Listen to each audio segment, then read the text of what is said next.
দৃষ্টিশক্তি একটা নেয়ামত। কয়টা? আজ পর্যন্ত বলতে পারবেন কতবার দেখছেন? পারবেন? কত জিনিস দেখছেন? কিন্তু আল্লাহর কাছে সুরক্ষিত আছে। ইয়ালামু খাইনাতাল আয়ুনি, আল্লাহ বলে আমাদের কাছে সুরক্ষিত আছে। তুমি কত জিনিস দেখলা, কতবার দেখলা, কিন্তু এই মজমার কেউ মিলিয়ে দিতে পারবে না, দুনিয়ার কেউ মিলিয়ে দিতে পারবে না। যদি দৈরা বসে একটা শুধু দৃষ্টিটা মিলাইয়া দাও যে তুমি কতবার দেখলে, কত জিনিস দেখলে। বলেন আপনি কয়টা ক্যামেরা দিয়া দেখেন? কয়টা চক্ষু? কয়টা কয়টা ক্যামেরা দিয়া দেখেন? বলেন। দুইটা দিয়া? দুই চোখে 26 কোটি ক্যামেরা, 26 কোটি। আপনি যখন তাকান তো সামনে কত জিনিস থাকে আপনি দেখেন। কত গাছের পাতা থাকে, কত গাছ থাকে, কত মানুষ থাকে, কত জিনিস থাকে। এই দুই চোখে ক্যাপাসিটি আছে এক দৃষ্টিতে 26 কোটি দেখতে পারে। এই জন্য আমার কথা শুরুটা ছিল এটা, চিন্তা করা উচিত। আমরা কিন্তু যাত্রী, যাত্রা কিন্তু চলমান। কখন পরিসমাপ্তি ঘটবে জানি না। সমস্ত কিছু কিন্তু গড গিফটেড। দেহটাও আল্লাহর দেওয়া, এর ভিতরে যোগ্যতাটাও আল্লাহর দেওয়া, চতুর্দিকে যা কিছু দিচ্ছেন সব আল্লাহর দেওয়া। যাত্রী কিন্তু আমরা। আজকে যদি চিন্তা না করলাম তাইলে বিবেকের পর্দা খুলবে না। আর বিবেকের পর্দা যদি না খুললো তাইলে সমাধান হবে না। আর সমাধান যদি না হইল তাহলে কালকে কিন্তু আমাকে প্রশ্নের উত্তর দিতে হবে, মিলায়া দিতে হবে। যদিও আমি পারবো না, যদিও আমি পারবো না, পারা সম্ভব না। 50,000 বৎসর পর্যন্ত সময় দেওয়া হবে। কোরআন এটাই বলে, খামসিনা আলফা সানা মিম্মা তাউদ্দুন। তোমাকে একটা হিসাব মিলায়া দেওয়ার জন্য 50,000 বৎসর দেওয়া হবে, কিন্তু সে মিলায়া দিতে পারবে না। আর আল্লাহ বলবে যখন পারবে না তখন চলো ওইদিকে। এই জন্য আমার কথা শুরুটা ছিল আমাদের ভাবা উচিত, চিন্তা করা উচিত। আমরা কিন্তু যাত্রী, যাত্রা কিন্তু চলমান। যে কোনো মুহূর্তে পরিসমাপ্তি করতে পারে। বলবেন আজকে চিন্তা করলে লাভ হবে? আমি দেখাইতেছি এই উম্মতের জন্য চিন্তায় লাভ আছে। আমি হাদিস দিতেছি, চিন্তা করতে করতে করতে করতে কারো দিলে যদি ধাক্কা দিল আর ভিতর চোখে পানি যদি নাও আসলো, শুধু ভিতর থেকে যদি একটা আহ আসলো, আহ, হায় কি করলাম, হায় কি করলাম। যুবক যদি ভিতর থেকে এই কথা বললো, হায় যৌবন কোন কাজে লাগাইলাম। মা বোনরা যদি চিন্তা করতে করতে এই সিদ্ধান্তে পৌঁছলো যে হায় আমি নারীত্ব কোন কাজে লাগাইলাম। পুরুষ যদি চিন্তা করলো আমি পুরুষত্ব কোন কাজে লাগাইলাম। যদি ভিতর থেকে আহ আসলো, হায়, তো হাদিসে কুদসি বলে আল্লাহ এই উম্মতের জন্য বলেন, ফালাম্মা তায়াক্কানতা বিল বাওয়ার ওয়া দানানতা আন্নাকা মিন আহলিন নার মানাহতু ইলাইকা রিদওয়ানি ওয়াল্লাইতু ইলাইকা গুফরানি ওয়া কুলতু লাকা লা তাহজান গফারতু লাকা দুনুব ওয়াল আওসার ওয়া লিআজলিকা সাম্মাইতু নাফসি আল আজিজুল গফফার। এই উম্মত যদি চিন্তা করতে করতে কোন পর্বে যদি অনুতপ্ত হয় আর যদি ভিতর থেকে বলে হায় কি করলাম, আল্লাহ বলে তুমি হায় বলতে দেরি, আমি রেজার চাদর দিয়া তোমাকে ডাকতে দেরি করি না, মাগফিরাতে ডুবায়া দিতে দেরি করি না। ছুটা আইসা এই কথা বলতে দেরি করি না, চিন্তার কোনো কারণ নাই। লা তাহজান, চিন্তার কোনো কারণ নাই। গফারতু লাকা যুনুবা ওয়াল আওসার, তোর গুনাহ খাতা মাফ করে দিলাম। আর এটারও একটা কারণ আছে। বলবেন এত গুনাহ মাফ করে দিল আল্লাহ, তো আল্লাহ, আল্লাহ বলে লা তাদুররুহু যুনুব ওয়ালা তানফা, বন্দার গুনায় কোনো আল্লাহর ক্ষতি সাধিত হয় না। লা তাদুররুহু যুনুব, বন্দার গুনায় আল্লাহর কোনো ক্ষতি সাধিত হয় না। ওয়ালা তানকুসুহুল মাগফিরা, মাফ করে দিলে আল্লাহর কোনো কমে না, বরং আল্লাহর স্বভাবই হইল। নাইলে ওলামারা কোত্থেকে পড়ে? ওলামারা দোয়ার ভিতরে পড়ে, শুনা দেখেন, ইন্নাকা আফুউন কারীম তুহিব্বুল আফওয়া। আল্লাহ বলে দুনিয়াওয়ালারা শাস্তি দিয়া মজা পায়, আমি মাফ কইরা মজা পাই। দুনিয়াওয়ালারা শাস্তির জন্য তালাশ করে। দেখবেন সিআইডি সারাদিন খুঁজতে থাকে, বিভিন্ন সংস্থা খুঁজতে থাকে আসামি শাস্তি দেওয়ার জন্য। আল্লাহ বলে আমি ডাকতে থাকি মাফ করার জন্য। তোমাদের শাস্তি দেওয়া স্বভাব, আমার মাফ করা স্বভাব। তোমাদের শাস্তি দেওয়া ক্রেডিট, আমার মাফ করা ক্রেডিট। তোমরা শাস্তি দিয়ে মজা পাও, আমি মাফ করে মজা পাই। তোমরা শাস্তি দেওয়া ভালোবাসো, আমি মাফ করা ভালোবাসি। বিদায় আমি কিন্তু শেষ জায়গায় চলে আসছি। যদিও ডাক্তার আমাকে এখনো অনুমতি দেয় নাই।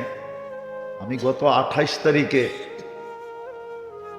আমার রাত্রে রিং পড়ানো হয়েছে, এখনো 28 তারিখে 1 মাস হয় নাই। কিন্তু করণীয় কি? মাদ্রাসার দিকে তাকা। সবাইকে তো মাদ্রাসা বুঝাইতে পারবে না যে এই অবস্থা। এই জন্য আমি কিন্তু কথার শেষ জায়গায় চলে আসছি। আমাদের চিন্তা করা উচিত, যাত্রী হিসাবে চিন্তা করা উচিত। নাইলে কিন্তু দুনিয়ায় যা পাইলাম পাইলাম। কোরআন এটার দিকে ইঙ্গিত দিছে, আর রাদিতুম বিল হায়াতিদ দুনিয়া। দুনিয়ায় পাইলেই বা কতটুকু পাইলে? আজকে একটা কথা চিন্তা করেন আপনারা, আমি আপনাদেরকে যুক্তি দিয়ে বুঝাইতে চাইতেছি। এই দুনিয়াটা, আমাদের যে দুনিয়ার ফুটবলটা আছে না, এটা মাত্র 24,000 মাইল। যেদিক দিয়ে মাপবেন কত কত, যার ভিতরে 67টি ভাগ হলো পানি, 33 ভাগ হলো স্থল। এটা বন্টিত হলো বর্তমানে ভাগ 850 কোটি মানুষের ভিতরে। কত? এবার বাড়িতে যায় যদি অঙ্ক জানেন, তাহলে হিসাব করে দেখেন যে আপনার ভাগে কতটুকু পড়ল। আরেকটা হাদিস দিমু একটা। আল্লাহ বলতেছেন আমাদের নবীজির মাধ্যমে, লাউ কানাতিদ দুনিয়া ইনদাল্লাহি তা'দিলু জানাহা বাউদা। মিশকাত শরীফে আছে, যদি দুনিয়াটা আল্লাহর কাছে সমগ্র সম্পদ সহ মশার ডানার সমান দাম হইতো, মা সাকা সুরবাতা মা, তাহলে কোন কাফেরকে, বেদিনকে, আল্লাহ দ্রোহীকে সব বাদ দিলাম, 5 বেলা যাদেরকে আল্লাহ স্বয়ং নিজে ডাকে আর 90 বার আসে না, কাফেরদেরকে তো আল্লাহ ডাকেনি না। ডাকেন? কি বলে ওলামা ইকরাম, কি বলে ডাকে? 5 বেলা তো আমাদেরকে ডাকেন, ঠিক না? 90% তো মসজিদে আসে না। তাইলে 1 ঢোক পানি পান করতে দিতেন না। আসেন, মাইনা নিলাম মশার ডানার সমান। দুনিয়াতে মহাদেশ কয়টা? 7টা। প্রথম মশার ডানাটাকে 60 ভাগ করেন, তাহলে আমাদের এশিয়া একটা মহাদেশ, ঠিক না? 7 ভাগের 1টা ভাগ আমরা এশিয়ালারা পাবো, ঠিক না? ভালো মতে কিন্তু এশিয়ালারা পাবো, ঠিক না? 7 ভাগের, আবার এশিয়ার ভিতরে 52টা দেশ।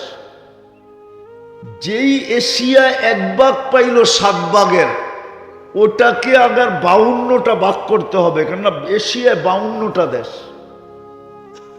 জানি না এখন আরো 2-1টা বাড়ছে কিনা, কিন্তু অনেকদিন আগের কথা বলতেছি, 52টা দেশ হলো এশিয়া মহাদেশে।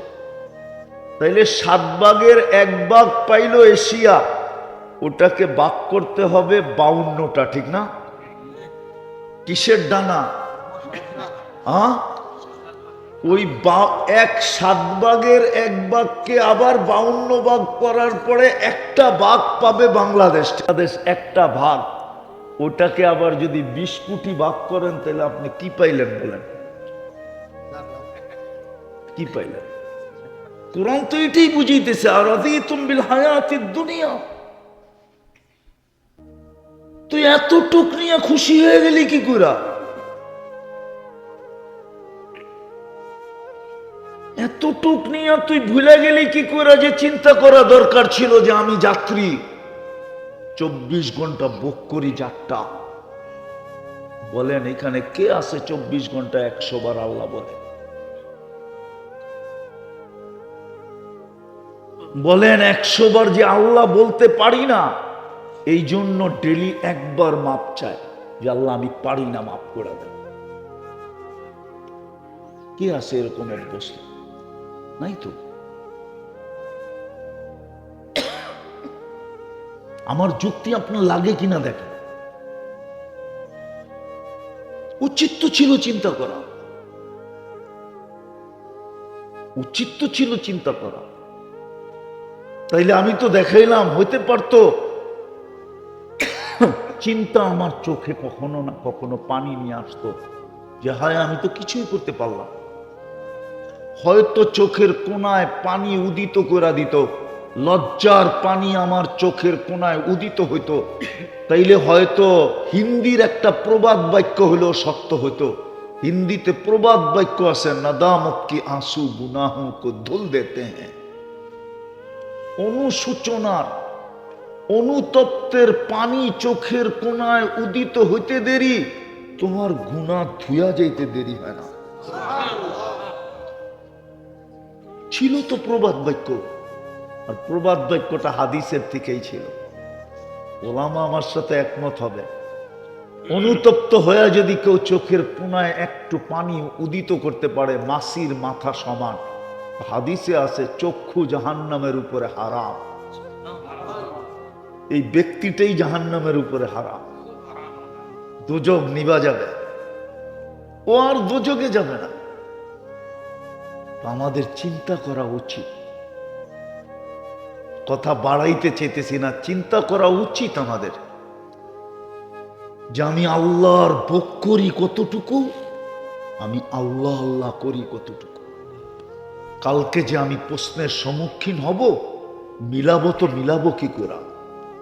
যার যারটা তার তার মিলিয়ে দিতে হবে, ম্যানেজার ডাকা যাবে না। কেননা ওই দিনটা এরকমই দিন, কুল্লুম রিইম মিনহুম শা'নুন ইউগনি। কোরআন বলে আমরা প্রত্যেককে এরকম ব্যস্ত করে দিব যে স্বামী স্ত্রীর দিকে তাকানোর সুযোগ পাবে না, স্ত্রী স্বামীর দিকে তাকানোর সুযোগ পাবে না, ভাই ভাইয়ের দিকে তাকানোর সুযোগ পাবে না, মা বাবা সন্তানের দিকে তাকানোর সুযোগ পাবে না, আত্মীয় স্বজন আত্মীয় স্বজনের দিকে তাকানোর সুযোগ পাবে না, বন্ধু বন্ধুর দিকে তাকানোর সুযোগ পাবে না। লিকুল্লি ইমরিইম মিনহুম শা'নুন ইউগনি। আমরা এরকম ব্যস্ত করে দিই। নবীরা পর্যন্ত মা বাবার খোঁজ নেওয়ার সুযোগ পাবে না। নাইলে নাফসি নাফসি কেন বলবে? নাইলে তো মা বাবাই বলতেন, ঠিক না? নাইলে আল্লাহ রসুল এই কথা কেন বলবেন? কাআন্নী আনজুরু মূসা, আমি মূসা আলাইহিস সালামের মতো নবীকে দেখতেছি কিয়ামতের দিন, মুতালাফফিফুন বিউমুদিল আরশ, আরশের খুঁটি ধরে চিৎকার দিতেছে আর বলতেছে রব্বি আসআলুকা নাফসি ওয়ালা আসআলুকা উম্মি ওয়ালা আসআলুকা উখতি। আমার বোনকেও চাই না, মাকেও চাই না, আমি তো আমাকে চাই, আমাকে বাঁচা।